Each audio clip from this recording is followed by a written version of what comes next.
Día 125, lección 12. Evangelio de San Marcos.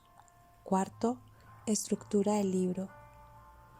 Con la sistematización del secreto, Marcos quiso destacar el carácter misterioso de Jesús y especialmente de la necesidad de su pasión y muerte. Para él, ningún título ni ninguna confesión de fe abarcaba totalmente la significación de la vida, cruz y resurrección del Señor. Más importante aún que la creencia recta es la acción recta, el seguimiento de Jesús. Si alguno quiere venir en pos de mí, niéguese a sí mismo y tome su cruz y sígame. Capítulo 8, versículo 34. Esta tendencia antidogmática y activista de Marcos se expresa también en su concepción de la Iglesia y en el entusiasmo misionero que llena su obra. Su evangelio es la historia del compañerismo de Jesús con los suyos. Marcos capítulo 3, versículo 14, que perdura en la Iglesia contemporánea del evangelista. El resucitado es el único jefe de la Iglesia y nadie puede arrogarse una autoridad universal en la comunidad. De ahí la marcada reserva de Marcos hacia los discípulos, cuya incomprensión, ambición y exclusivismo señala varias veces. Marcos capítulo 8, versículo 33, capítulo 9, versículo 38 al 41. Y sobre todo hacia la familia de Jesús. Algunos han concluido que los pasajes en el capítulo 3, versículo 20 al versículo 35, constituyen una censura indirecta de la hegemonía de Jacobo, hermano de Jesús, sobre la iglesia de Jerusalén. La división del Evangelio en dos periodos y en dos zonas geográficas no obedece tanto a un desarrollo psicológico en la personalidad de Jesús, ni a una sucesión cronológica de los acontecimientos, como a la expresión de una verdad teológica. El misterio de la salvación en Jesús no se entiende sino después de la resurrección. ¿Quién es Jesús para Marcos? ¿Cómo ve su persona y su obra? Comparado con los otros evangelios, Marcos es moderado en el uso de los títulos relativos a Jesús. En 81 casos lo llama sencillamente Jesús.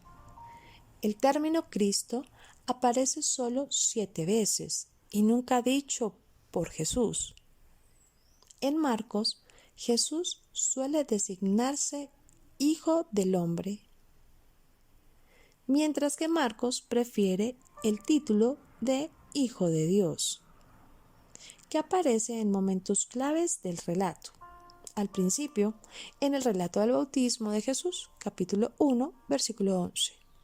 En el centro, de dicho por la voz divina que se escucha en la transfiguración, capítulo 9, versículo 7. Y al final, en la confesión del centurión gentil al pie de la cruz, capítulo 15, versículo 39.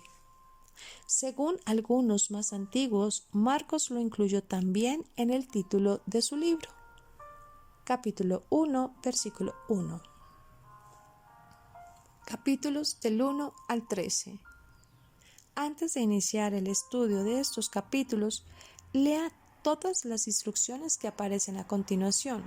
Primera, aun cuando el Evangelio según San Marcos se destacan las obras de Jesús que muestran su poder divino, ya las primeras palabras de este Evangelio reconocen también su deidad. Marcos presenta una relación de los acontecimientos previos al ministerio de Jesús que lo preparan para él mismo. Segundo, los capítulos del 1 al 3 recogen acontecimientos, sanidades, milagros, etc., que evidencian la autoridad de Jesús. Al analizar cada acontecimiento, observe de qué manera evidencia la autoridad de Jesús.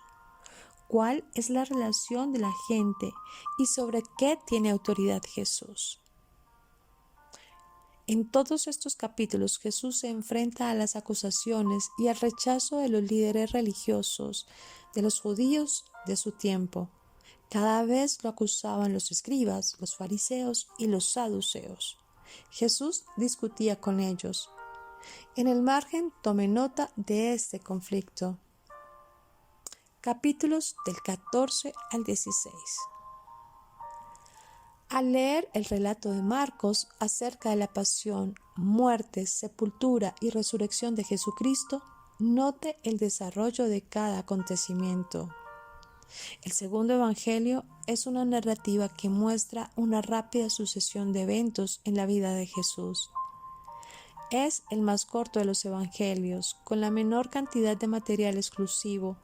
La mención de Rufo, capítulo 15, versículo 21, y en Romanos, capítulo 16, versículo 13, sugiere que el libro de Marcos fue escrito para romanos, además del uso de algunas palabras latinas. Las horas se expresan al estilo romano y las costumbres judías son explicadas, puesto que el libro se escribió en griego. Las expresiones de otros idiomas se traducen al griego. Marcos dedica la mayor parte de su material al ministerio de los milagros de Jesús.